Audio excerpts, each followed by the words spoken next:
Vamos a ver el tema que ellos quieran. Pónganse de acuerdo qué tema y me dicen. El sábado. Listo. Vamos a tocar el sábado y el domingo. Un aplauso para los demás. Ajá. No es que no escuché. Vamos a darle chance, uno de los dos. Uno de los dos habla de la iglesia y uno de los dos habla del sábado. No me van a hablar los dos. Uno escoge. Usted se presentó. Y usted se presentó. Ahora va a presentar su iglesia. Mi iglesia es la iglesia adventista, nació en tal fecha, la fundó Julano de tal, está en las Sagradas Escrituras, aquí, este es nuestro fundamento. Y luego yo. A ver, ¿cuál de los dos va a hablar de la iglesia? No, está bien, pero ojo, vamos a debatir sobre un tema. Pero el de la iglesia no lo vamos a debatir. De la iglesia vamos a presentar la iglesia.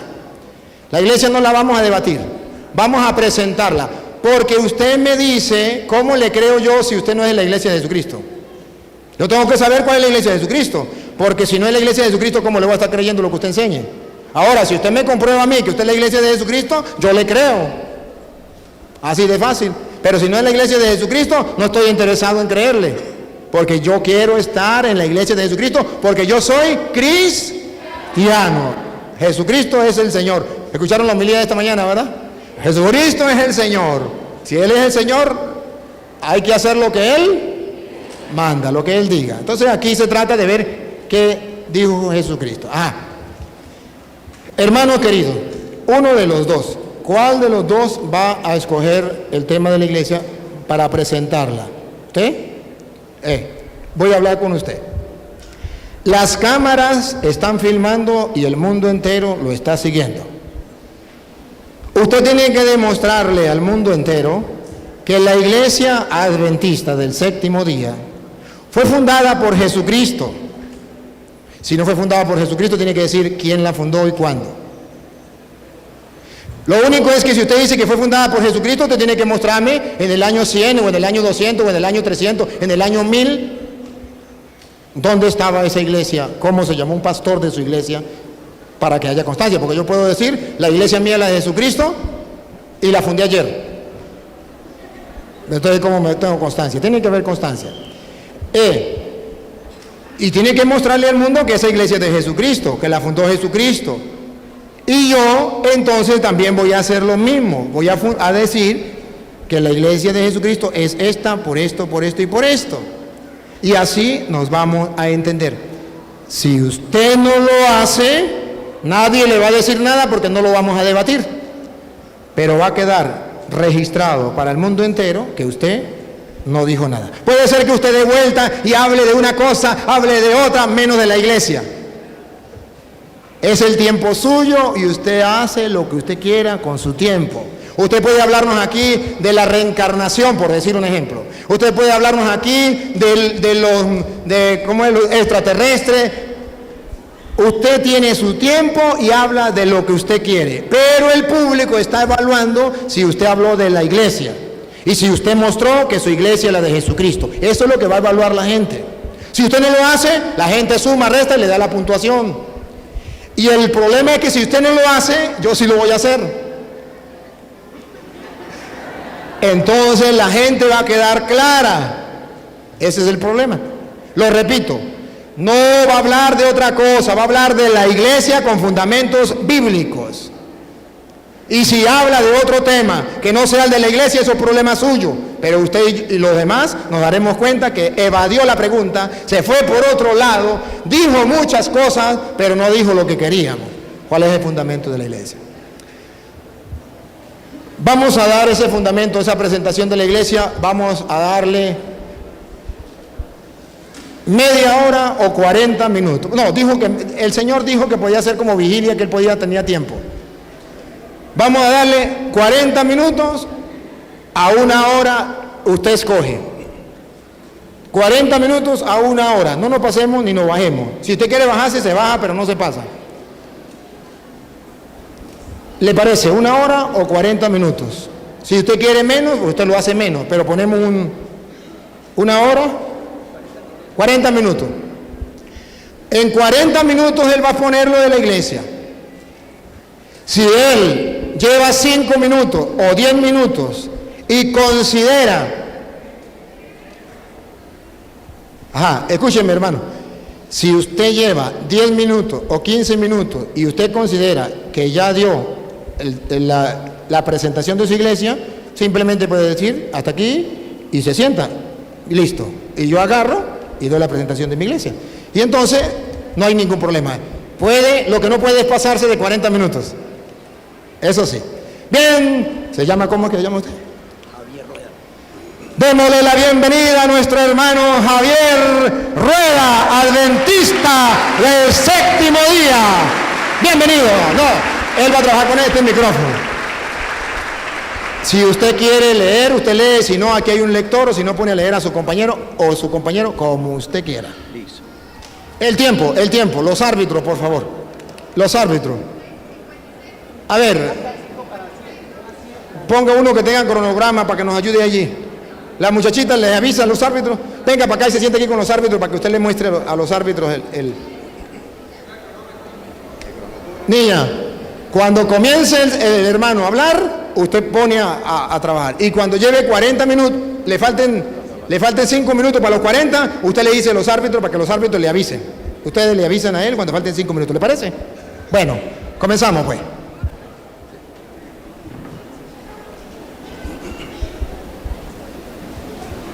Como usted quiere y como usted Sí, señor. Muchas gracias. Bien apreciados, un gusto, ya lo habíamos dicho. ¿Por qué nos llamamos adventistas del séptimo día? Adventistas viene una palabra de advenimiento. Creemos en la segunda venida de nuestro Señor Jesucristo. Así como nuestro Señor Jesucristo vino por primera vez aquí a la tierra, se encarnó, dejó el cielo, dejó la gloria, la honra, el poder, y vino y murió de una mujer extraordinaria, María. Creemos que así como vino y murió en la cruz del Calvario, entonces vendrá por segunda vez. De ahí viene la palabra adventista, advenimiento.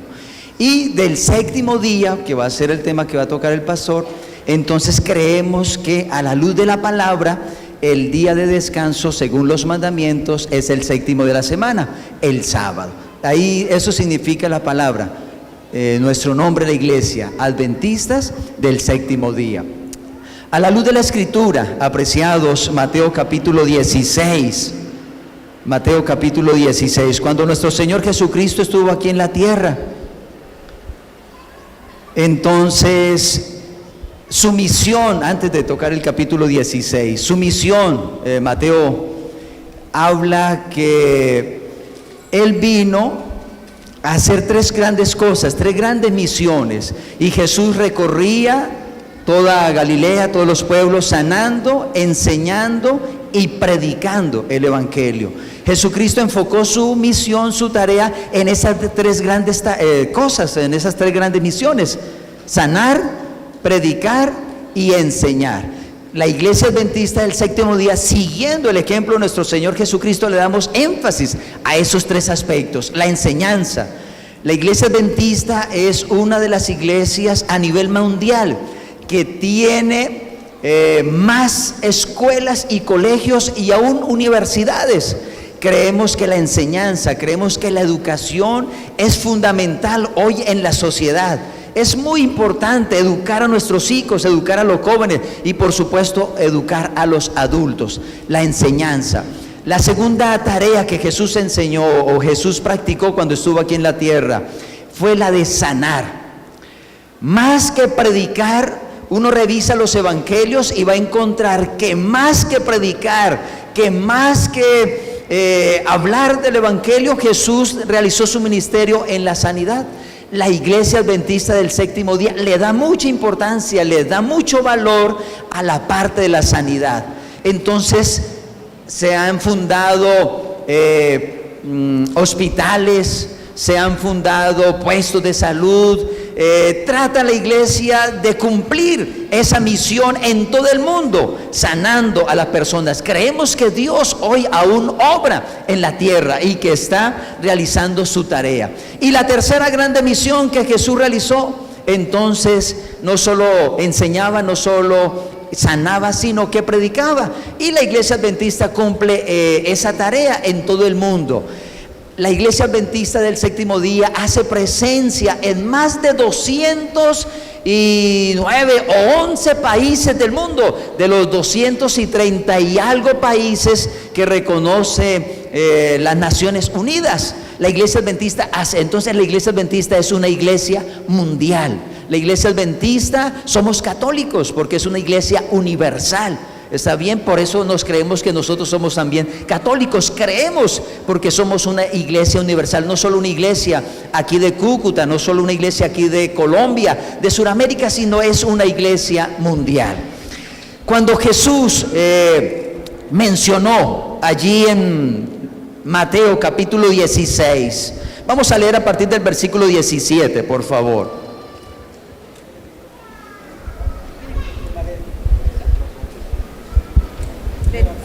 Sí, ayúdenme por favor. 16? Sí, Mateo 16, 17. Dice, los fariseos y los seduceos se le acercaron para tentarlo. Perdón, Mateo. Ese es Mateo. 16, 17. 16, 17. Sí. Acá. Jesús le respondió: dichoso tú, Simón, hijo de Juan, porque eso no te lo ha revelado la carne ni la sangre, sino mi Padre que está en los cielos. Siga, por favor. 18.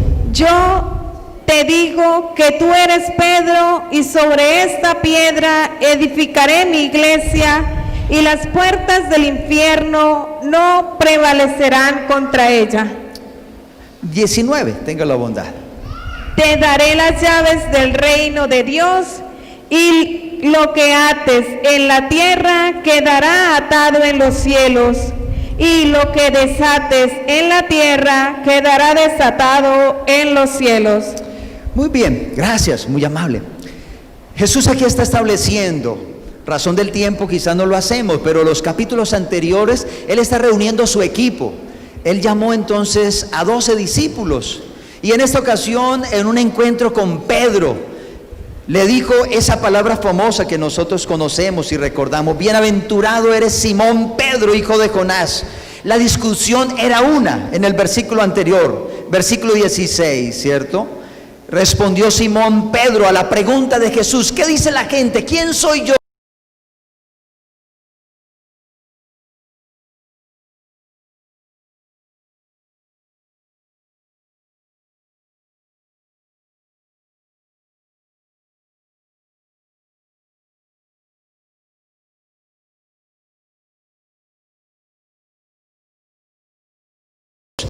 Usted revisará cómo inicia Mateo su evangelio: genealogía de Jesucristo, hijo de Abraham, hijo, ¿cierto?, de David.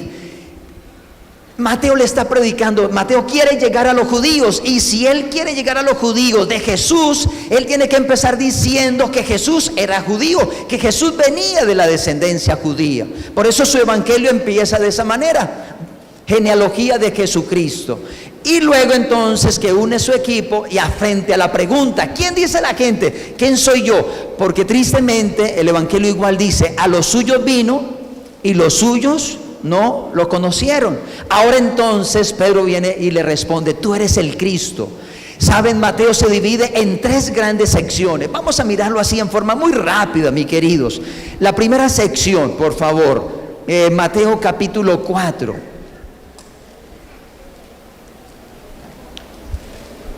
Vas desde Mateo capítulo 1 hasta Mateo capítulo 4.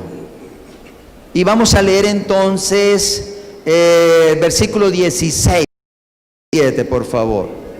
Sí.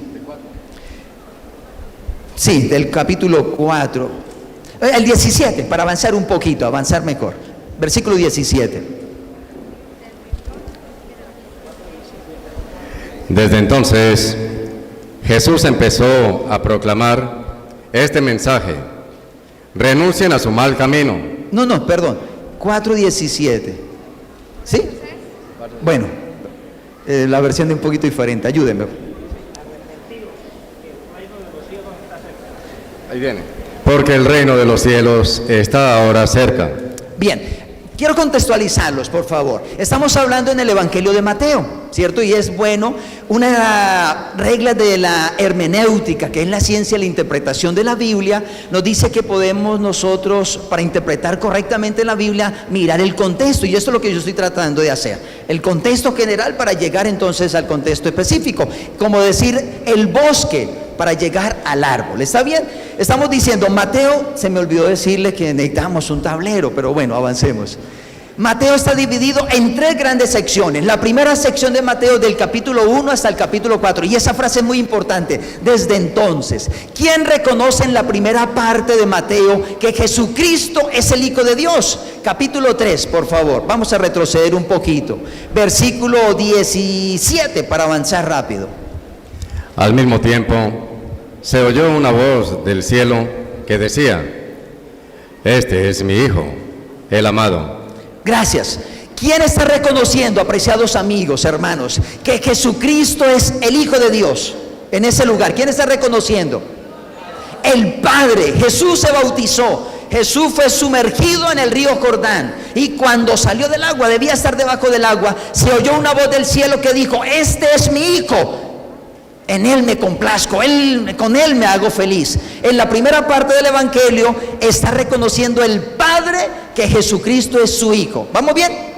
En la segunda parte, entonces, desde el capítulo 4, versículo 17, hasta el capítulo 16, por favor, versículo 21. 4:21. Sí, señor, 16, 21.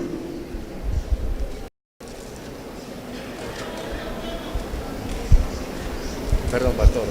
4 del 16 al 21. No, estoy diciendo, la segunda parte del Evangelio es desde el capítulo 4, versículo 17, hasta el 16, 21. Entonces vamos a leer solo la primera parte, 21, 16, 21, por favor.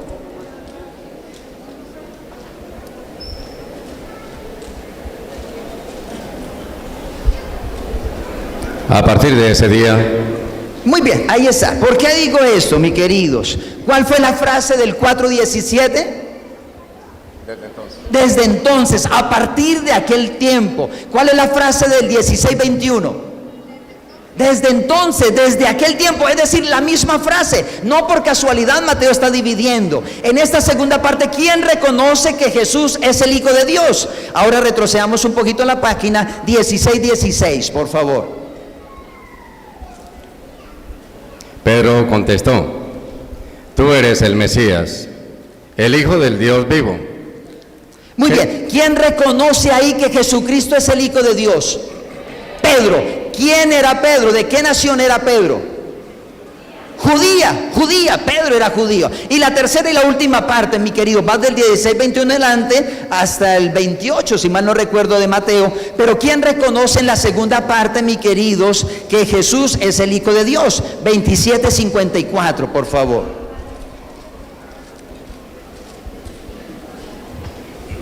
¿27? 27:54. El capitán y los soldados que custodiaban a Jesús, al ver el temblor y todo lo que estaba pasando, se llenaron de terror y decían: verdaderamente este hombre era Hijo de Dios. Gracias, mi apreciado. En esta tercera parte, ¿quién está reconociendo que Jesús es el Hijo de Dios? ¿Quién? Andrés. El centurión y los soldados. ¿De qué nación eran el centurión? Romanos. Entonces, resumiendo, por favor, estamos hablando del Evangelio de Mateo. Yo estoy tratando de colocarlos en el contexto general para llegar a Mateo capítulo 16, contexto específico. Mateo divide su evangelio en 3 grandes secciones. En la primera sección está reconociendo el Padre que Jesucristo es el Hijo de Dios. En la segunda parte, ¿quién está reconociendo que Jesucristo es Hijo de Dios? Pedro, de nación judía. En la tercera parte del Evangelio, ¿quién está reconociendo que Jesucristo es el Hijo de Dios? Un centurión, un romano. En otras palabras, entre líneas, ¿qué está diciendo Mateo? Que Jesucristo es para los judíos, que Jesucristo es para los gentiles, que Jesucristo es el Hijo de Dios para todo el universo, que Jesucristo es el Salvador. Y ahora en Mateo 16, que Él está fundando la iglesia. ¿Por qué creemos nosotros que la iglesia adventista es la iglesia fundada por nuestro Señor Jesucristo? Número 2, del contexto general. Volvamos a Mateo, por favor, capítulo 16. Ahora le dice, ¿cierto? Tú eres Pedro, y sobre esta roca edificaré, ¿qué? Mi iglesia. Una regla hermenéutica, ya les hablé de una antes. ¿Cuál es la regla que le hablé antes de la hermenéutica? El contexto. La segunda regla hermenéutica, mis queridos, que nosotros debemos tener en cuenta al interpretar la Biblia, son las palabras en el original. Cuando Jesús está diciendo, tú eres Pedro, y sobre esta roca edificaré mi iglesia, habría que ir al original y eso nos va a ayudar. La palabra en el original, en griego, para Pedro es Petra, ¿cierto? Una roca pequeña, rodante. En cambio, para cuando Jesús dice, y sobre esta roca, no Petra, sino ahora roca, piedra fuerte, grande, que se mantiene. Ahora nosotros creemos, mi querido, que Jesús no está fundando la iglesia sobre un discípulo que fue falible, que fue, mi queridos, que se equivocó, un discípulo, mi queridos, que fue escogido por Dios, un discípulo que fue, pero como cualquier ser humano se equivocó. Y ahora entonces, mi queridos, está dando ese fundamento nuestro Señor Jesucristo. En el Antiguo Testamento, mi queridos, ¿por qué creemos que la iglesia adventista? Quizá los 40 minutos son muy cortos, pero sería bueno que usted investigara la palabra remanente. Dios pidió por allá en Éxodo, capítulo 25, al pueblo que le hiciera un santuario. Dios pidió que hicieran un lugar, algo así como esto quizás, para que Él morara. Él quería estar con su pueblo. Señor,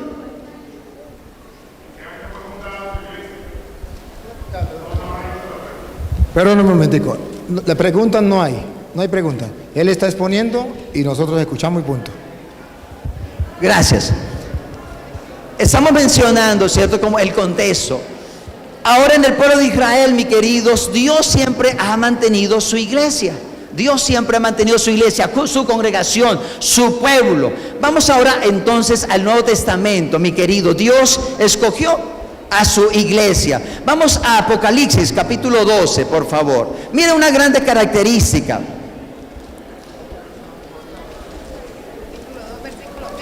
Apocalipsis capítulo 12. Sí, aquí vamos a encontrar en el contexto, mis queridos, una guerra cósmica entre el bien y el mal. Apocalipsis capítulo 12. Vamos a versículo 1, por favor. Apareció en el cielo una señal grandiosa, una mujer vestida del sol, con la luna bajo sus pies y una corona de 12 estrellas sobre su cabeza. Gracias. Ahí tenemos un momento. En el contexto apocalíptico, en el lenguaje simbólico de Apocalipsis, ¿quién representa una mujer? Una iglesia. Efesios capítulo 5, no lo vamos a leer, yo quiero aprovechar el tiempo, pero Efesios capítulo 5, Jesús está comparando, por inspiración le está dando a Pablo, y Pablo fue el que escribió Efesios, le está diciendo, así como el hombre ame a su mujer, también Cristo amó a su iglesia. Entonces ahora en Apocalipsis capítulo 12, Juan, que fue el autor del Apocalipsis, está diciendo, yo vi en visión que apareció una mujer vestida de sol. Creemos, mis queridos, en la Biblia, ¿quién es símbolo el sol? El Señor Jesucristo, ¿cierto? Es símbolo, el sol es símbolo de nuestro Señor Jesucristo. El fundamento de la iglesia. ¿Por qué nosotros creemos que la iglesia? Una mujer entonces vestida de sol y la luna debajo de sus pies y sobre su cabeza una corona de 12 estrellas. El fundamento, mis queridos, tanto del Antiguo como el Nuevo Testamento. Creemos que la iglesia verdadera, nosotros creemos como adventistas del séptimo día, que la iglesia verdadera no puede creer solo en el Nuevo Testamento o en el Antiguo Testamento. Se basa en toda la palabra. Ahí está entonces el Señor Jesucristo, el sol, la luna y las estrellas, el Antiguo Testamento, el Nuevo Testamento. ¿Y qué sucedió? Versículo 2, por favor. Está embarazada y grita de dolor porque le ha llegado la hora de dar a luz. 3. Apareció también otra señal, un enorme dragón rojo con 7 cabezas y 10 cuernos, y en las cabezas 7 coronas. Con su cola barre la tercera parte de las estrellas del cielo, precipitándolas sobre la tierra. Gracias, muy amable. Mis queridos, resumamos, por favor, van conmigo. Entonces, ¿qué vio Juan en Apocalipsis? Una mujer vestida del sol con la luna, ¿cierto? Y las estrellas. Estamos haciendo el fundamento. Y ahora, ¿quién apareció además de esa mujer vestida de sol? Un dragón, dice allí. ¿Quién es ese dragón? La Biblia es tan hermosa, mis queridos, que ella misma se interpreta sola. No necesitamos, y esto es otro principio de hermenéutica. Hemos hablado de 3 principios de hermenéutica. El principio de hermenéutica me dice que yo debo interpretar la Biblia, no con mi razonamiento, no con lo que yo tenga un concepto preconcebido, sino debo basar mi explicación con la palabra, y es lo que hemos estado tratando de hacer. ¿Quién es ese dragón? Versículo 9, por favor. El dragón grande, la antigua serpiente, conocida como el demonio o Satanás, fue expulsado. El seductor del mundo entero fue arrojado a la tierra y sus ángeles con él. Oí entonces una fuerte voz en el cielo que decía: por fin ha llegado la salvación, el poder y el reinado de nuestro Dios y la soberanía de su ungido. Está bien, gracias. ¿Quién es entonces el dragón? El que se apareció frente a esa mujer. Satanás. ¿Quién ha estado interesado en destruir la iglesia? ¿Quién ha estado interesado, mis queridos, en acabar la iglesia? No es otro que Satanás. ¿Sobre qué está fundada la iglesia? Si Satanás tiene tanto odio con esa iglesia, si Satanás quiere destruir esa iglesia, ¿qué característica tiene la iglesia? Estoy diciendo, nosotros creemos que la iglesia fue fundada en nuestro Señor Jesucristo. Mateo capítulo 16, ya lo mencionamos. Una piedra roca fuerte, no Pedro, es una roca rodante. Ahora está Satanás interesado en destruir a esa iglesia. ¿Qué característica tiene esa iglesia? ¿Por qué Satanás quiere destruirla? Versículo 17, por favor. Entonces, el dragón se enfureció contra la mujer y se fue a hacer la guerra al resto de sus hijos, es decir, a los que observan los mandamientos de Dios y guardan las declaraciones de Jesús, y se quedó a orillas del mar. Muy bien, gracias. ¿Qué dice la Biblia? La Biblia es muy clara. El dragón tiene entonces rabia, tiene ira con una iglesia. ¿Cuál iglesia? La que guarda los mandamientos de Dios y tiene la fe del Señor Jesucristo. Sería interesante, mis queridos, bueno, uno de esos mandamientos lo vamos a hablar ahora, pero la iglesia que el Señor Jesucristo fundó, la iglesia que el Señor, es cierto, estableció cuando estuvo aquí en la tierra, ahora Juan en Apocalipsis está diciendo es una iglesia que procura por la gracia de Dios guardar los mandamientos, observar los mandamientos, establecer esos mandamientos, no para salvarnos, eso debe ser claro, mi querido. Como adventistas del séptimo día, creemos que no nos salvamos por guardar los mandamientos. Encontramos en la Biblia que la salvación es única y exclusivamente por fe. Pero cuando usted y yo amamos al Señor Jesucristo, el que estableció la iglesia, Él nos va a capacitar para obedecer sus mandamientos. No para salvarnos, eso quede claro, apreciados amigos, sino porque ya somos ¿qué? Sino porque ya somos salvos. Estableció la iglesia. Tristemente, ¿qué sucedió con esa iglesia?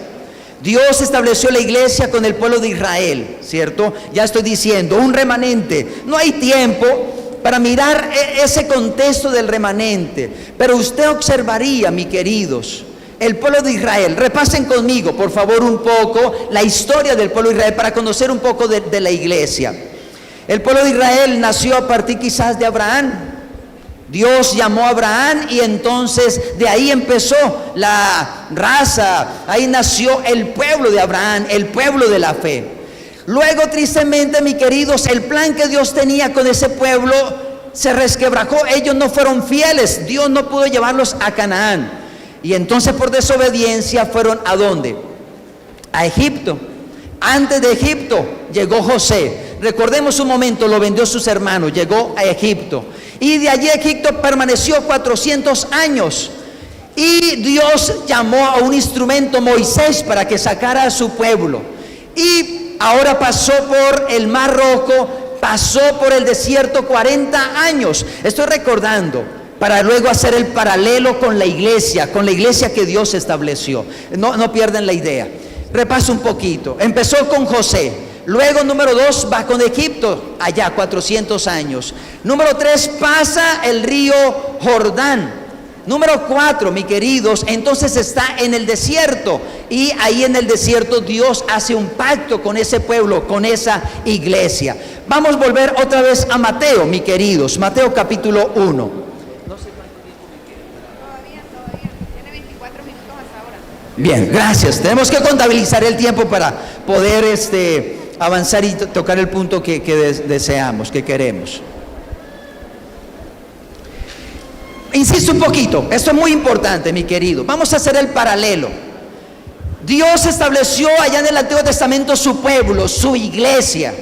¿Van conmigo? ¿Cómo nació su iglesia en el Antiguo Testamento? Con un pueblo, con Abraham, ¿cierto? Dios allá desde el Edén estableció a Adán y a Eva, pero estoy hablando del pueblo como organización. Ahora ese pueblo no cumple el plan de Dios, va a Egipto, pasan 400 años esclavos, salen. Número 3, pasan por el Mar Rojo. Número 4, llegan al desierto. Y van a ver ustedes el paralelo tan importante y valioso que ahora Mateo hace de la iglesia del Señor Jesucristo. Mateo capítulo 1, por favor. Mateo capítulo 1. No, déjenme me ubico un poco. Versículo 19, tenga la bondad. 1:19. Traten en su mente, por favor, de hacer ese paralelo. Está bien de hacer el paralelo. Su esposo José pensó despedirla, pero como era un hombre bueno, quiso actuar discretamente para no difamarla. Listo, hasta ahí está bien. En Mateo capítulo 1, ¿quién empieza la historia? José, que tiene un sueño como el José del Antiguo Testamento. Capítulo 2, bueno, antes de avanzar, en el Antiguo Testamento, la iglesia que el Señor fundó, ¿qué pasó con José? ¿A dónde llegó? Ayúdenme, ya lo repasé, a Egipto. En el capítulo 2, ¿a dónde va su iglesia, mis queridos? ¿A dónde va su nueva iglesia? Mateo capítulo 2, versículo 15. Permaneciendo allí hasta la muerte de Herodes.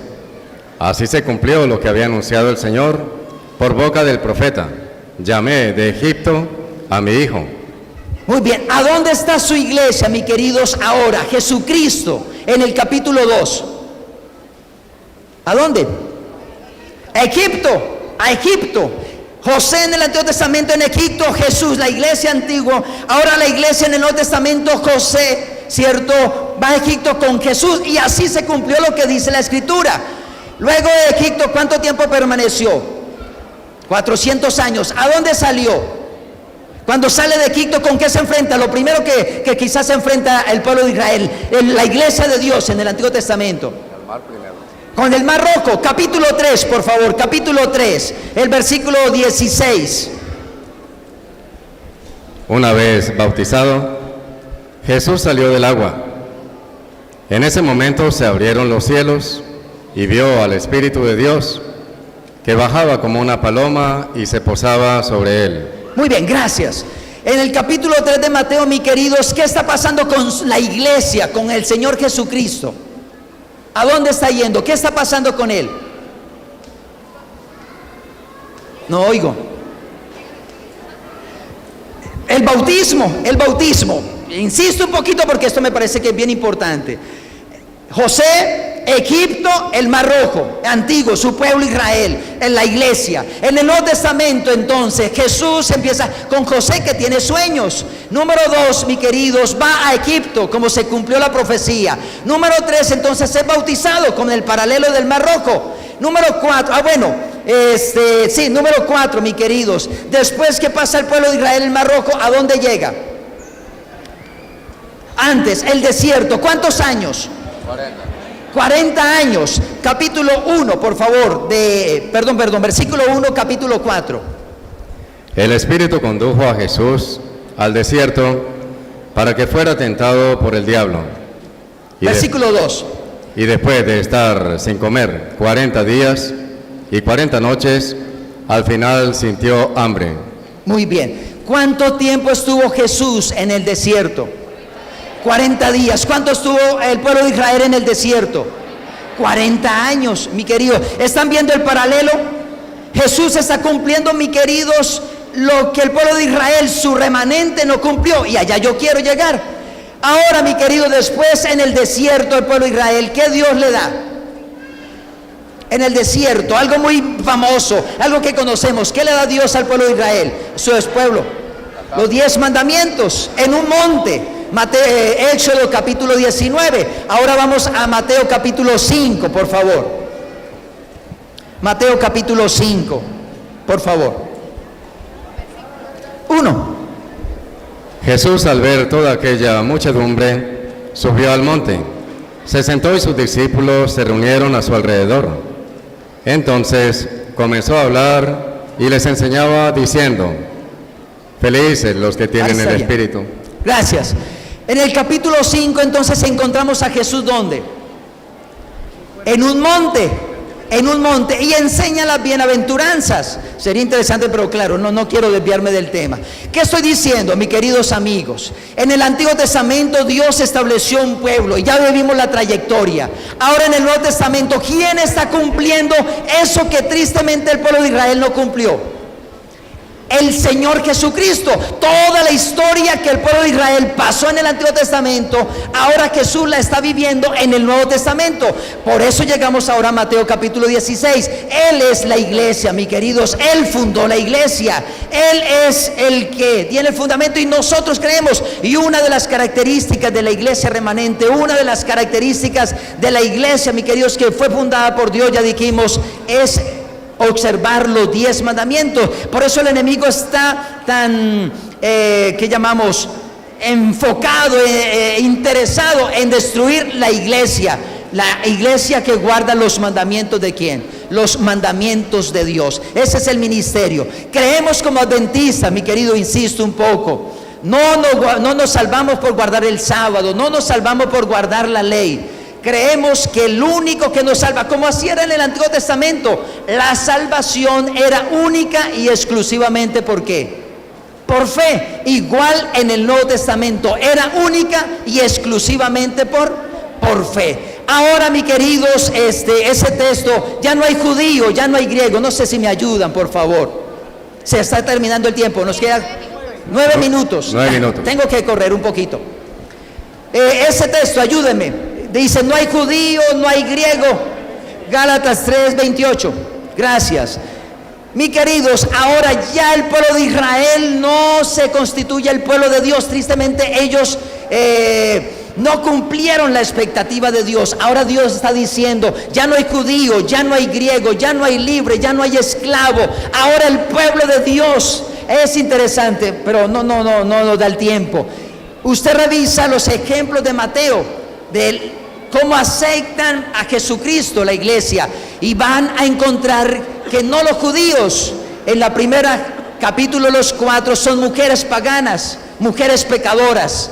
Luego los magos tampoco eran judíos, eran gentiles, venían del oriente, y ellos están abriendo su corazón a Jesús. Entonces, mi querido, Jesucristo, creemos nosotros como iglesia adventista, fundó la iglesia. ¿Cómo nosotros creemos que somos? Porque seguimos el ejemplo de nuestro Señor Jesucristo. Ejemplo os he dado para que como yo he hecho, vosotros también ¿qué? vosotros también hagáis. Procuramos, por la gracia de Dios, como lo dije al principio, cumplir esas tres tareas: sanar, enseñar y predicar el evangelio donde quiera estemos. Como adventistas no creemos, que eso quede en su mente, por favor.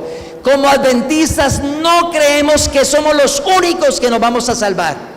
Creemos en la palabra que dice: yo tengo ovejas en otro redil, las cuales me conviene llamar. Creemos como adventistas que Dios tiene fieles en todas las iglesias, mi querido. Como adventistas creemos que Dios tiene personas fieles que aman a Dios en forma sincera, en verdad, en espíritu, en la iglesia católica, en la iglesia pentecostal, en cualquier iglesia. Creemos como adventistas que tiene Dios fieles.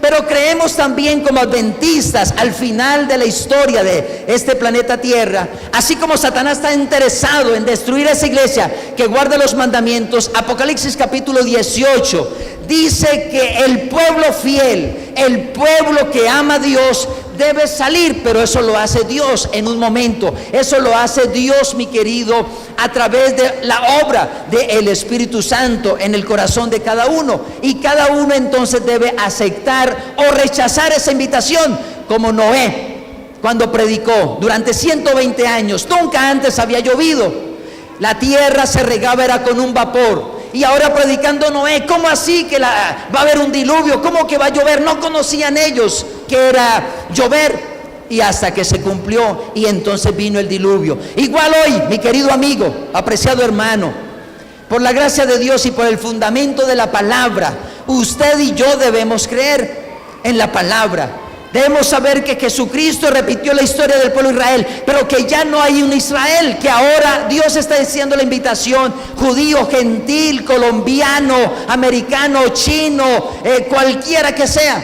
Y está esa linda oportunidad que usted y yo podamos pertenecer. Así como Dios salvó un remanente, como Dios en el Antiguo Testamento, en el arca, salvó a un pequeño grupo, igualmente, mis queridos, en el Nuevo Testamento Dios va a salvar un pequeño grupo, un remanente, las ovejas, ¿cierto?, que oyen la voz de Dios. Y hoy tenemos esa linda oportunidad de usted y yo aceptar a nuestro Señor Jesucristo como nuestro Salvador, y que Él es el fundamento de la iglesia.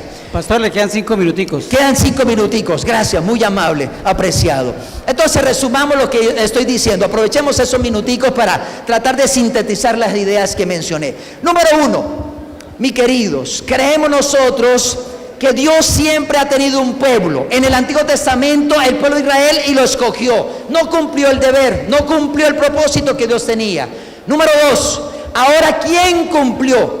¿Quién sí obedeció al pie de la letra? ¿Quién nos dio ejemplo? El Señor Jesucristo. Ya lo vimos en Mateo, toda la historia del pueblo de Israel resumida en la vida del Señor Jesucristo. Mateo capítulo 16 está diciendo: yo fundé esta iglesia, es la que guarda los mandamientos de Dios. A esa iglesia en la que Satanás le tiene ira, y como adventistas del séptimo día queremos, por la gracia de Dios, obedecer, cumplir esos mandamientos en la enseñanza, en la predicación y en la educación de la iglesia y del evangelio. ¿Está bien? Creo que de esa manera muy puntual, mis queridos, porque nosotros creemos que es la iglesia de Dios, no la única, pero sí, mi querido, la iglesia que el Señor estableció y por la cual vendrá a llevarnos para estar con Él un día en la patria celestial. Muchas gracias, Dios nos guarde y nos bendiga.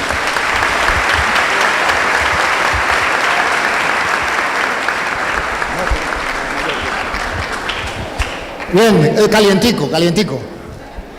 De una, ponga ahí el tiempo, dígame el tiempo de una vez. Bien, ya escucharon, cada quien saca sus conclusiones. Voy a poner por qué la iglesia católica es la de Jesucristo. Miremos la figura en el Antiguo Testamento como lo hizo, allá números 27:15 en adelante. Ustedes van a ver números 27:15 en adelante. Ustedes van a ver que desde el Antiguo Testamento Dios se preocupa por su pueblo y no quiere que su pueblo esté solo. Quiere que haya una persona, un hombre de carne y hueso, que coordine, que dirija, aunque sea humano, aunque sea pecador, coordine y guíe a su pueblo. Escúchelo. 27:15.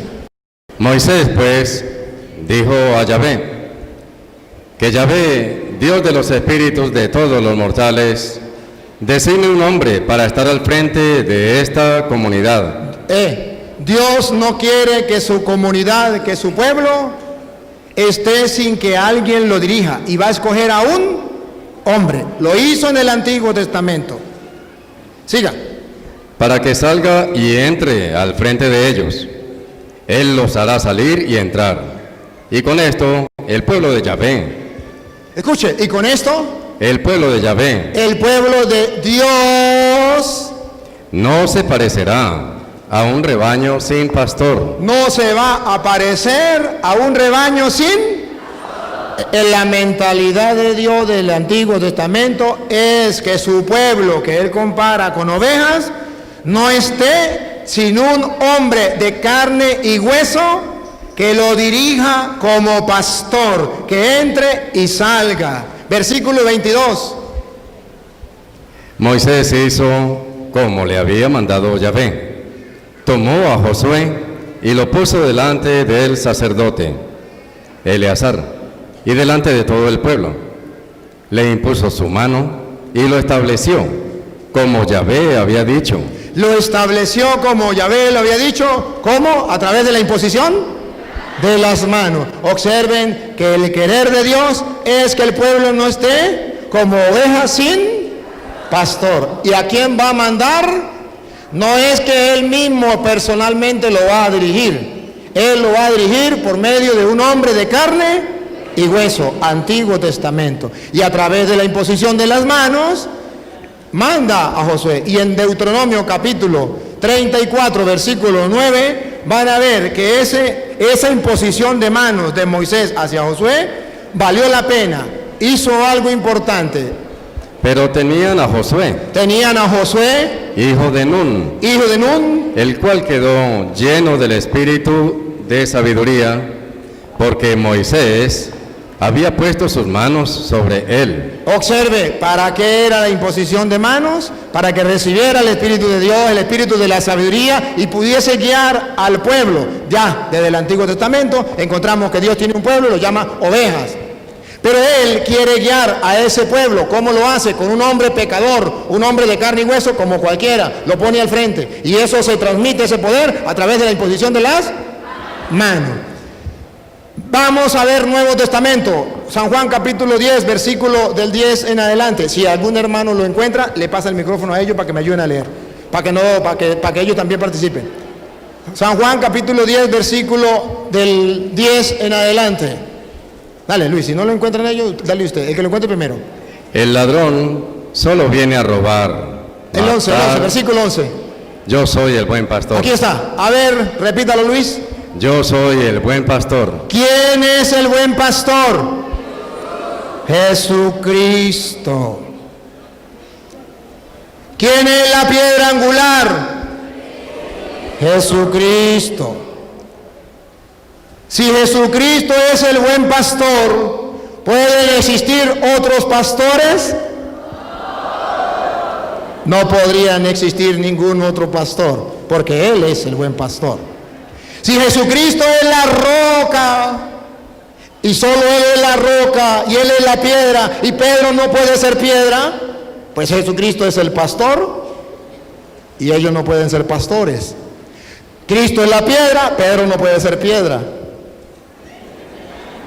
Él es el buen pastor. Hay un rebaño. Ahora observan que Jesucristo es el buen pastor, pero Él es el buen pastor. Sin embargo, Él quiere que haya otro pastor que Él encarga, que le da la autoridad. No le va a quitar el puesto a Cristo, pero va a hacer las veces de Cristo. Juan 21:15. Ese pastor se llama Pedro, que Jesucristo va a dejar dentro de la iglesia. Y ustedes verán, Juan 21:15, dale. Cuando terminaron de comer, Jesús dijo a Simón Pedro. A Simón Pedro, dale. Simón, hijo de Juan, ¿me amas más que estos? Ajá. Contestó, sí, Señor, tú sabes que te quiero. Y pongan la lupa. Jesús le dijo, apacienta mis corderos. Está dando la autoridad de ser pastor. Cristo es el buen pastor. ¿Pedro es pastor o no es pastor? Sí. ¿Quién lo nombró? Cristo.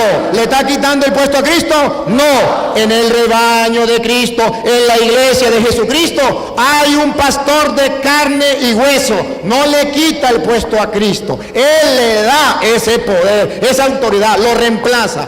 Cuando Mateo 16, 18, que funda la iglesia, ¿quién es la piedra angular? Cristo. Y si Cristo le dice a Pedro, tú eres Pedro, lo está nombrando piedra.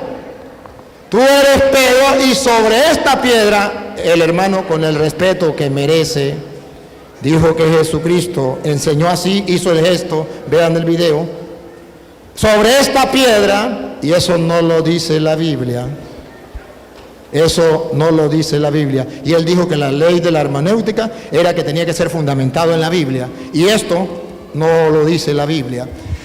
Jesucristo lo dejó como piedra a Pedro. ¿Cómo sabemos que sí Pedro es piedra? Porque cuando Jesucristo llamó a Pedro en Juan 1:42, Pedro no se llamaba Pedro, se llamaba Simón. Y Jesús, como lo nombró pastor, también lo nombró piedra.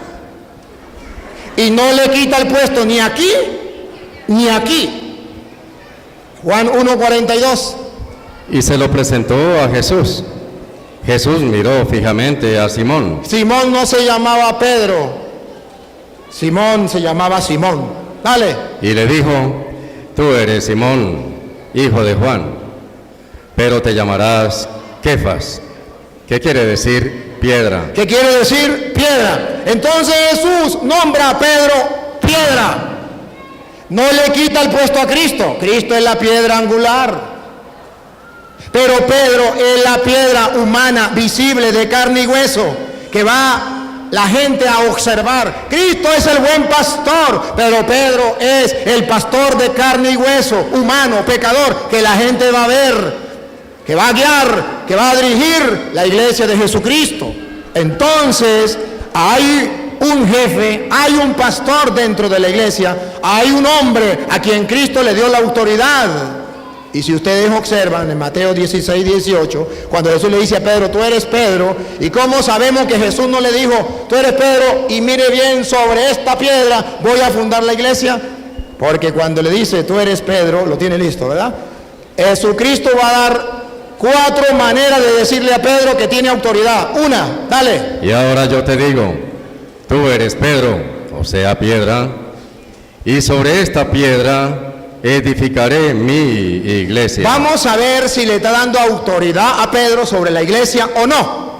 Miremos el contexto, lo que sigue. Vamos a ver si Jesús señaló para acá o señaló para allá.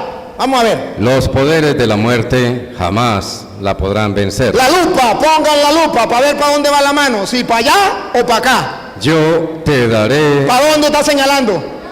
Te daré. No dice me daré. Te daré. Te daré las llaves del reino de los cielos. Eso es otra manera de decirle que es piedra de la iglesia, porque le está entregando las llaves, le está dando autoridad, lo está nombrando pastor. No dijo, yo me daré las llaves a mí, porque aquí el único que manda soy yo, y yo no tengo representante, yo no tengo pastor dentro de la iglesia, nadie tiene autoridad en mi iglesia sino solo yo. No, le dijo, a ti. Se refiere a Pedro. Te doy las llaves. Otra manera de darle autoridad. Van 2. Otra. Lo que ates en la tierra. Lo que ates. No dijo lo que yo ate. Lo que tú ates. Está hablando con el tú, no con el yo. Lo que tú ates, autoridad. Atar es autoridad. Le está dando, le trae la autoridad que yo tengo, Pedro. Te la doy a ti. No dice, me la quedo yo, te la doy a ti. Lo que ates quedará atado. Otra. Lo que ates en la tierra quedará atado en el cielo, y lo que desates en la tierra quedará desatado en el cielo. Si analizamos el contexto, podemos descubrir, se le respeta la opinión. Pero podemos descubrir que según la Biblia, sí, Jesucristo le dio autoridad a Pedro y lo puso con una autoridad grande, que lo que ate quedará atado, lo que desate quedará desatado, y tiene la llave del reino de los cielos. A eso nosotros lo llamamos pastor de la iglesia, jefe de la iglesia, porque le dijo: apacienta mis. Y el pueblo de Dios no puede andar como ovejas sin. Por eso en Hechos de los Apóstoles, capítulo 20, versículo 28, están los cristianos activos, y van a encontrar una iglesia, no 2, ni 3, ni 4, una, la que Cristo fundó. Hechos 20, 28. Una iglesia la van a encontrar ustedes con un guía, con un pastor, pero con una misión. Paren la oreja, con una misión, pongan cuidado. Cuiden de sí mismos y de todo el rebaño, en el que el Espíritu Santo les ha puesto como obispos, o sea, supervisores. Hay un rebaño, el Espíritu Santo puso supervisores, puso obispos.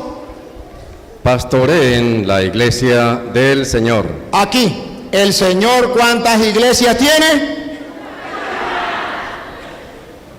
Pastoree la iglesia del Señor. Entonces hay una iglesia, hay un pastor que es Pedro, y hay otros pastores que le ayudan a Pedro. Van a pastorear la iglesia del Señor. Entonces el Señor sí tiene una iglesia.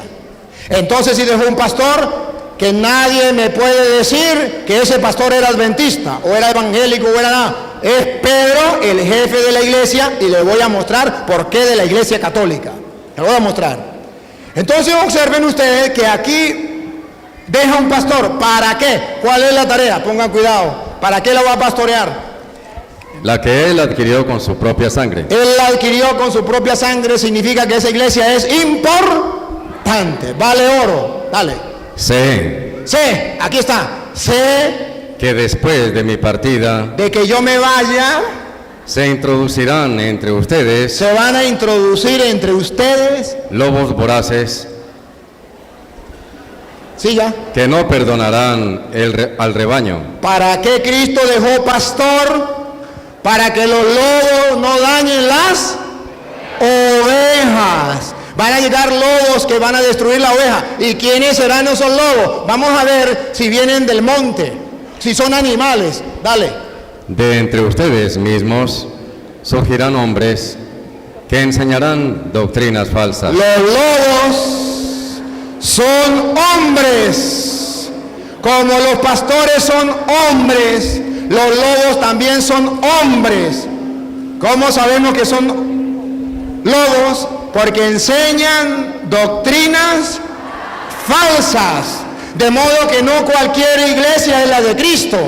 ¿Por qué? Porque una iglesia viene enseñando una cosa, otra viene enseñando otra. La que enseñe doctrina falsa, esos representantes o esos miembros son lobos, porque van a enseñar doctrinas falsas. Y para eso son los pastores dentro de la iglesia. Y Cristo dejó a Pedro. ¿Y cómo sabemos que ese Pedro es de la iglesia católica? Que es la iglesia católica eso. Porque en Lucas capítulo 22 versículo 31, San Lucas 22, 31, lo que ustedes y yo enseñamos sobre el Papa está en la Biblia.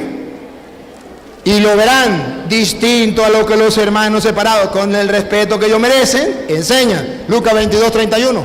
Simón, mira que Satanás ha pedido permiso para sacudirlos a ustedes. Ahí están todos los discípulos con Cristo, todos los apóstoles. Satanás, el que él decía que está acabando la iglesia y ataca a la iglesia, pidió permiso para atacar a la iglesia, para destruir a la iglesia. Dice, Satanás pidió permiso para sacudirlos a ustedes, para atacarlos a ustedes, a todos. Ahí estaban todos los apóstoles.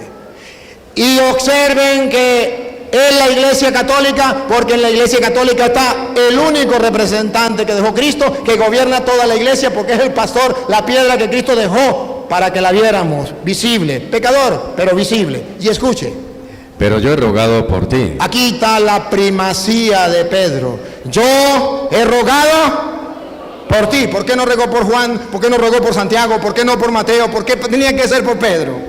Padre, perdón. Porque era el Papa, el pastor, el jefe, llámelo como usted quiera. Pero ahí le está nombrando y le dice, yo he rogado por ti. ¿Es un pecador? Sí, es un pecador. Pero Jesús rogó por él. Y pregunto, ¿será que esa oración de Jesús tiene valor o no tiene valor? Yo no puedo decir que esa oración no sirvió para nada. Porque si Jesús rogó por Pedro, esa oración vale y los católicos lo creemos. Y eso llamamos infalibilidad. ¿Qué significa infalibilidad? Que Jesucristo oró por él y nosotros creemos que esa oración es válida y no puede fallar porque es Dios. Yo he rogado por ti. Repito, Padre. Satanás ha pedido permiso para sacudirlos a ustedes como el trigo que se limpia. Pero yo he rogado por ti, para que tu fe no se venga abajo. Aquí está el error de los hermanos, que ellos dicen, es que es un pecador. Observen que Jesús no dijo, yo he rogado por ti para que no peque, para que no sea pecador. No, Jesús no dijo eso. Jesús no dijo que Pedro era impecable. Jesús dijo que Pedro era infalible. Yo he rogado por ti para que no peque. No, Pedro sí peca. Yo he rogado por ti para que tu fe no te falle. Eso se llama infalibilidad. Solo la Iglesia Católica lo tiene. El Papa. Tan infalible es el Papa que fue el que hizo la Biblia. Y estos hermanos son adventistas. ¿Y cómo saben ellos que la Biblia es palabra de Dios? Porque el Papa San Dámaso I en el año 382 hizo la Biblia y le dijo al mundo, incluyendo a ellos después cuando ellos nacen, que la Biblia es palabra de Dios y ellos lo creen porque el que lo dijo fue el Papa. Recuerde que existía el Antiguo Testamento, el Nuevo Testamento no. La Iglesia Católica, el Papa San Dámaso I le metió 27 libros a la Biblia, que se llama Nuevo Testamento. Y le dijo al mundo que eso era palabra de Dios. ¿Por qué lo creemos? Porque el Papa es infalible. Hay muchos libros más. Pero ¿por qué no lo creemos que es palabra de Dios? Porque el Papa no dijo. Y el Papa es infalible. Entonces observen que Jesús le dijo, tú eres, otra vez, yo he rogado por ti. Pero yo he rogado por ti, para que tu fe no se venga abajo. Ajá, siga. Y tú, cuando hayas vuelto, tendrás que fortalecer a tus hermanos. Esa es la tarea del pastor. Fortalecer la fe de los hermanos. En la iglesia de Jesucristo hay un apóstol encargado de fortalecer la fe de los demás, que nosotros llamamos Papa. Lo tenemos en la iglesia católica. Es infalible porque Jesús oró por él. No es impecable, es infalible. Para la muestra un botón, cuando Jesús funda la iglesia, en Mateo capítulo 16, 18, en el versículo 21, ustedes verán que no más funda la iglesia en la persona de Pedro, y el Pedro mete patas. Peca de una vez, escúchelo. A partir de ese día, Jesucristo comenzó a manifestar a sus discípulos que Él debía ir a Jerusalén y que las autoridades judías, los sumos sacerdotes y los maestros de la ley lo iban a hacer sufrir mucho, que incluso debía ser ejecutado y que resucitaría al tercer día. Pedro lo llevó aparte. Pedro acaba de fundar la iglesia, le dio la llave, le dio lo que ate quedará atado, lo que desate quedará desatado. Y de una vez Pedro lo llevó aparte. Y se puso a reprenderlo. Se le subieron los humos arriba. Se puso a reprender al Señor. Dios no lo permita, Señor. Nunca te sucederán tales cosas. Siga. Pero Jesús se volvió y le dijo. Retírate, ponte detrás de mí, Satanás. ¿Quieres hacerme tropezar? El muérgano Pedro lo acaba de nombrar Papa y peca, porque en la Biblia no dice que Pedro es impecable, dice que es infalible. No podemos confundir una cosa con la otra. Pedro sí, pero ahora, cuando Pedro peca, vamos a ver si Jesús le dijo, pues ahora me entrega las llaves. Se la doy a los adventistas o a los evangélicos o a los mormones o a los testigos de Jehová. Vamos a ver si le digo, pues ahora lo que ate no quedará atado, lo que desate no quedará, lo elimino. No, Jesucristo no lo eliminó. Hasta el punto que ya va más adelante, Pedro llega a cumplir la misión que Jesús le dio de fortalecer a los hermanos, de ser el pastor dentro de la iglesia. Cuando viene el Espíritu Santo sobre la iglesia, Hechos de los Apóstoles capítulo 2, versículo 13, ustedes van a ver que los apóstoles comienzan a actuar por la acción del Espíritu, a ver quién es el jefe, a ver quién es el que manda, a ver quién es el pastor, a ver quién es el que lleva la rienda de la iglesia. La iglesia está reunida, viene el Espíritu Santo, Hechos 2:13, viene el Espíritu Santo, unos se burlan de ellos, pero pongan cuidado lo que pasó. Pero algunos se reían y decían, están borrachos.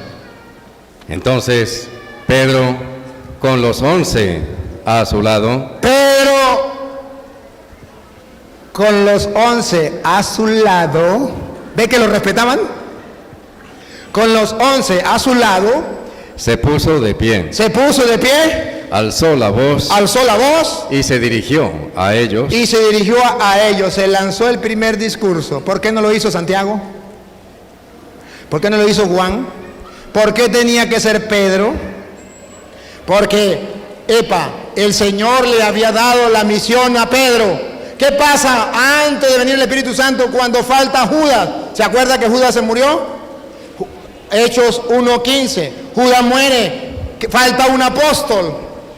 ¿Quién es el que va a nombrar otro apóstol como Moisés? Pedro. Escúchenlo, Hechos 1:15. Uno de aquellos días, Pedro tomó la palabra en medio de los discípulos. Había allí como 120 personas y les dijo, hermanos, era necesario que se cumpliera la Escritura, pues el Espíritu Santo había anunciado por boca de David lo que hizo Judas. Este hombre, que guió a los que prendieron a Jesús, era uno de nuestro grupo y había sido llamado a compartir. Y ustedes saben la historia. Ya Pedro nombra un nuevo apóstol, Matías. ¿Sí? Un nuevo apóstol. Lo agrega. ¿Por qué lo hace? El que podía hacerlo era Cristo. Cristo le dio las llaves. Cristo le dijo, lo que ate quedará atado. Usted es el pastor que tiene que guiar a las ovejas. ¿Y qué? Le dio la autoridad. Ahora, ¿cómo sabemos que esa iglesia es la iglesia de Jesucristo? Porque en esa iglesia que viene el Espíritu Santo el día de Pentecostés, está la Virgen María como persona importante. Viene en el capítulo 2, pero están en oración en el capítulo 1, versículo 13. Están unidos allí en oración, escúchelo. Entraron en la ciudad y subieron a la habitación superior de la casa donde se alojaban. A ver quiénes estaban en la iglesia. ¿Quién estaba de primero? Allí estaban Pedro. Pedro en primer lugar, el Papa, el jefe. Juan. Ahí dan los nombres, pero ahora el versículo 14, pongan la lupa. ¿Quién estaba con la iglesia? Pedro en primer lugar, después, pero ¿quién estaba como ficha importante? Y vamos a tomar la foto. Todos ellos perseveraban juntos en la oración. Todos ellos perseveraban juntos en oración. En compañía de algunas mujeres. En compañía de algunas mujeres que no vamos a tomar molestia de nombrarla. El apóstol no toma molestia de nombrarla. No las nombra la Biblia. Algunas mujeres, todas las mujeres la agarran y la meten en un solo saco. Pero hay una mujer que sí hay que nombrarla y hay que sacarla de este grupo porque es una mujer importante dentro de la iglesia. A ver. Y de María, la madre de Jesús. Esa es la iglesia de Cristo.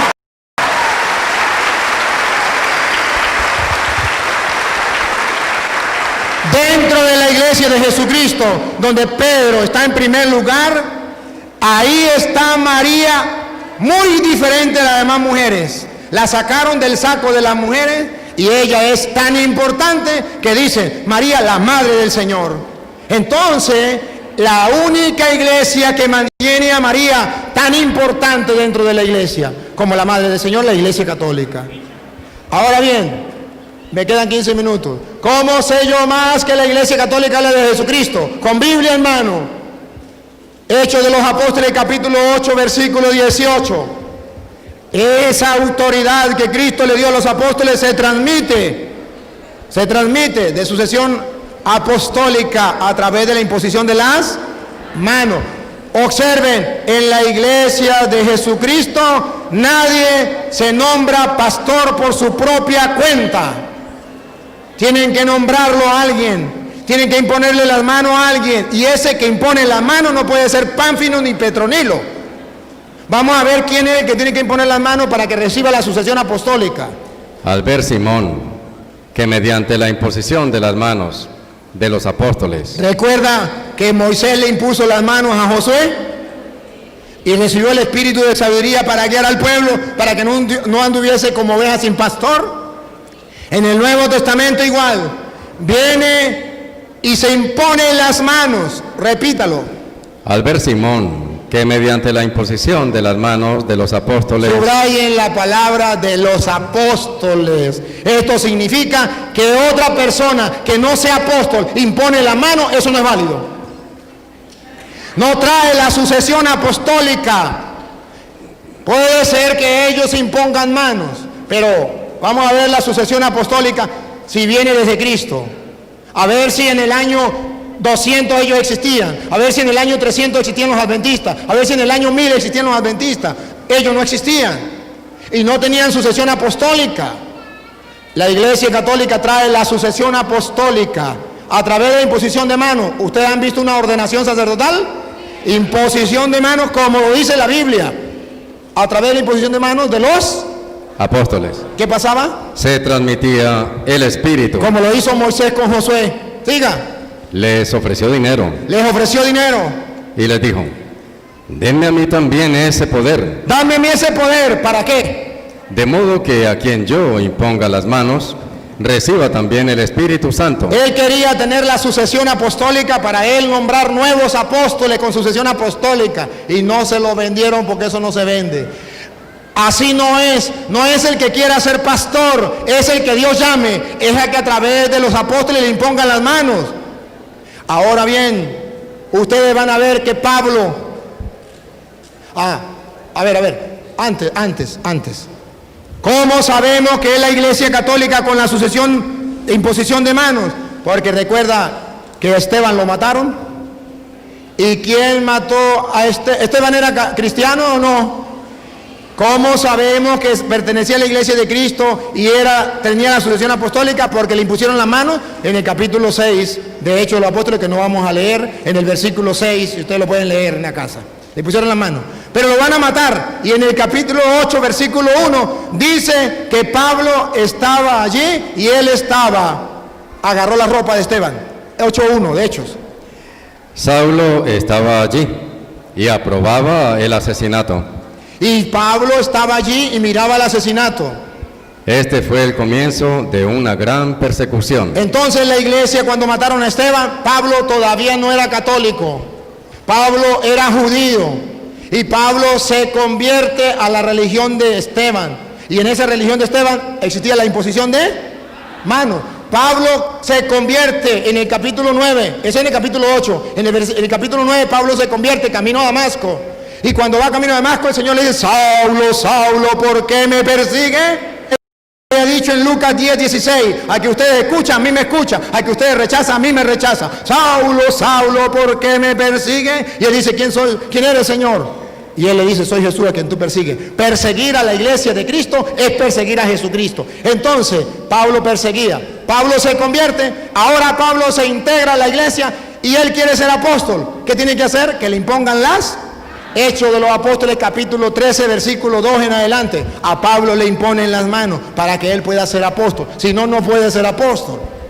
Un día, mientras celebraban el culto del Señor y ayunaban, el Espíritu les dijo: sepárenme a Bernabé y a Saulo y envíenlos a realizar la misión para que los he llamado. Ayunaron oraciones les impusieron las manos y los enviaron. Les impusieron la mano y los enviaron. Lo nombran apóstol a Pablo. Y Pablo le impone la mano a Timoteo, segunda de Timoteo 1:6. Pablo ya tiene la sucesión apostólica que quería Simón, el mago. A él le imponen la mano y viene Pablo a imponer la mano a Timoteo, segunda de Timoteo 1:6. Le imponen las manos a Pablo para nombrarlo apóstol. Dale, a Timoteo. Por eso te invito a que reavives el don de Dios que recibiste por la imposición de mis manos. Por la imposición de mis manos, sucesión apostólica, se impone las manos, la imposición de manos de los apóstoles le da el poder. Ahora a Timoteo ya le impusieron la mano, ahora Timoteo puede imponer manos. Primera de Timoteo, capítulo 5, versículo 22. Ahora Timoteo puede imponer manos, pero ojo, Pablo le dice, tenga cuidado, ponga cuidado. No impongas a nadie las manos a la ligera, ¿Por qué? pues te harías cómplice de los pecados de otros. Así es la sucesión apostólica dentro de la iglesia. Así se nombran los pastores dentro de la iglesia. Y dentro de la iglesia hay obispos, hay presbíteros, hay diáconos. Observen, primera de Timoteo capítulo 3, versículo 1, los obispos. Primera de Timoteo capítulo 3, versículo 1. Si alguien aspira al cargo de obispo, Al cargo de obispo, diácono, versículo 8. los diáconos también han de ser respetables. Entonces observen ustedes que también existe no solamente el Papa como jefe, existen los obispos, existen los diáconos, existen los presbíteros. Primera de Timoteo capítulo 5. Usted echa cabeza, hace 20 años se murió. Usted no dice nada. Después pare y dio una niña muy hermosa. Y llega y le dice, vecina, estoy con la curiosidad de quién es hija la niña. Pues de mi difunto marido. Pero es que su marido murió hace 20 años. Sí, pero usted recuerda cómo se llamaba mi marido. Luis. ¿Sabe cómo se llama mi niña? Luisa. ¿Ve que sí es hija de mi marido?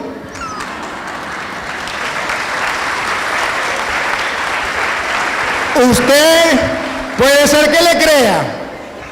Yo no le creo.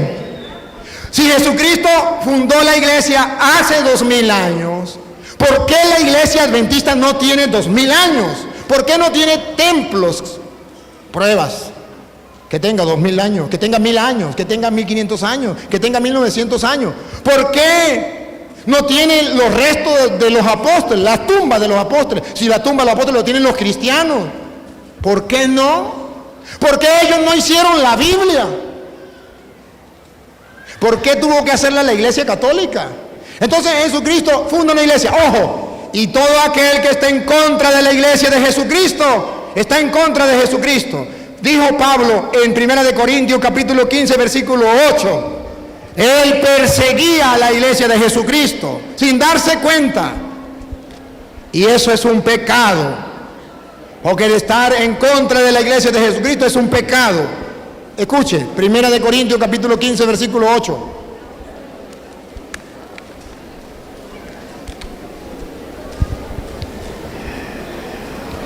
Dale, 1 de Corintios 15, 8. Y se me apareció también a mí. Iba a decir al aborto, el último de todos, porque yo soy el último de los apóstoles y ni siquiera merezco ser llamado apóstol, pues perseguí a la iglesia de Dios. Él persiguió a la iglesia de Dios. El hermano decía, la iglesia de nosotros es la iglesia de Cristo, porque es la que guarda los mandamientos. Vamos a ver cuando Jesucristo manda a los apóstoles, a ver si le dice que tiene que guardar los antiguos mandamientos. Mateo capítulo 28, versículo 19. A ver si es verdad que Jesucristo le dijo, ustedes lo van a reconocer porque ustedes van a guardar los 10 mandamientos. Vamos a ver qué dice Jesucristo. Vayan pues y hagan que todos los pueblos sean mis discípulos. Siga. Bautícenlos en el nombre del Padre y del Hijo y del Espíritu Santo. Pongan la lupa para que vean cuál es la iglesia de Jesucristo. Y enséñenles. Enséñenle, vamos a ver si dicen los 10 mandamientos de la antigua alianza. Enséñenle. Y enséñenles a cumplir todo lo que yo les he encomendado a ustedes. Eso sí lo dice la Biblia. En ningún lado dice Jesucristo y tienen que cumplir los 10 mandamientos. Eso no lo dice Jesucristo.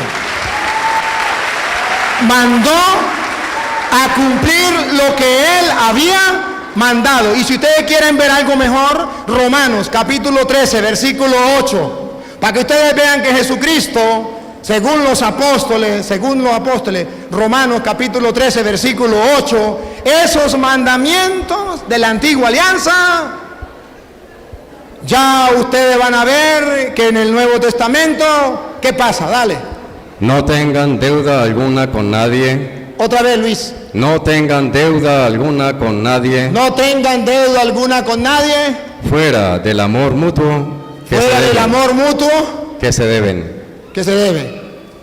Pues el que ama a su prójimo Pues el que ama a su prójimo ya ha cumplido la ley. ha cumplido la ley. Escuche, Pues los mandamientos: no cometas adulterio, no cometerás adulterio del Antiguo Testamento, no mates, no mates, no robes, no robes, no tengas envidia, no tengas envidia, todo eso del Antiguo Testamento y todos los demás y de todos los demás. se resumen en estas palabras: Jesucristo lo resumió en esta palabra: amarás a tu prójimo como a ti mismo. amarás a tu prójimo como a ti mismo, y lo da como mandamiento. Juan 13:34.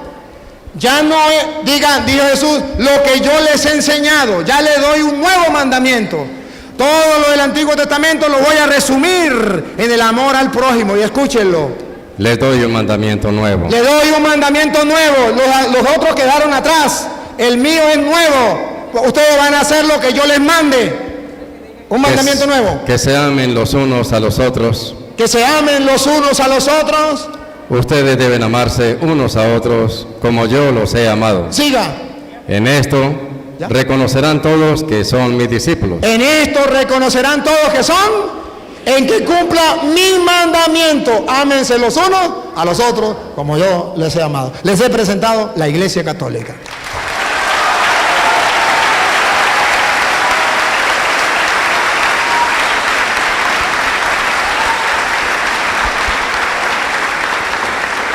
Ahora vamos a ponernos de acuerdo. ¿Quieren un receso? Porque viene el tema del sábado y el domingo. ¿Quieren un receso o le damos? Bueno, entonces vamos a hacer una cosa. A ver si alguien nos canta una canción mientras yo voy al baño. Porque yo tengo que ir al baño, me perdonen ustedes, pero yo tomo agua y voy al baño cada rato. Cánteme una canción mientras yo voy al baño, por favor, ¿sí?